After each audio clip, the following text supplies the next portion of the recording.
টাকা পয়সাকে বানানো হয়েছিল ব্যবহার করার জন্য, আর মানুষকে সৃষ্টি করা হয়েছিল ভালোবাসার জন্য। অথচ মানুষ টাকাকে ভালোবাসে আর মানুষকে ব্যবহার করে।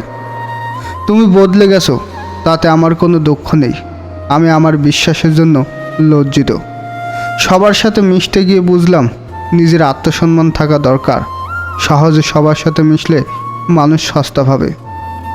যদি কখনো বুঝতে পারো কারো লাইফে থাকা আর না থাকা একই ব্যাপার, তাহলে সেখান থেকে সরে আসাটাই আপনার জন্য ভালো। কারো পছন্দের হওয়াটা সহজ, কিন্তু সারা জীবন পছন্দ হয়ে থাকা খুবই কঠিন। এখন আমি একা থাকতে পছন্দ করি, কারণ সময়ের সাথে সাথে আমি মানুষ চিনতে শিখে গেছি। মানুষ চিনতে শিখে গেলে কারো সাথে আর মিশতে ইচ্ছে করে না। একটা সময় যাদের নিজের কাছের মনে করতাম, তারাই বুঝিয়ে দিয়েছে কাছের বলতে কেউ হয় না।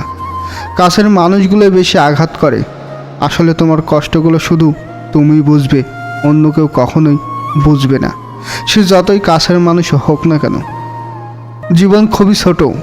মানুষকে সম্মান করুন, সাহায্য করুন, ভালোবাসুন এবং হাসুন, দেখবেন সুখে থাকবেন।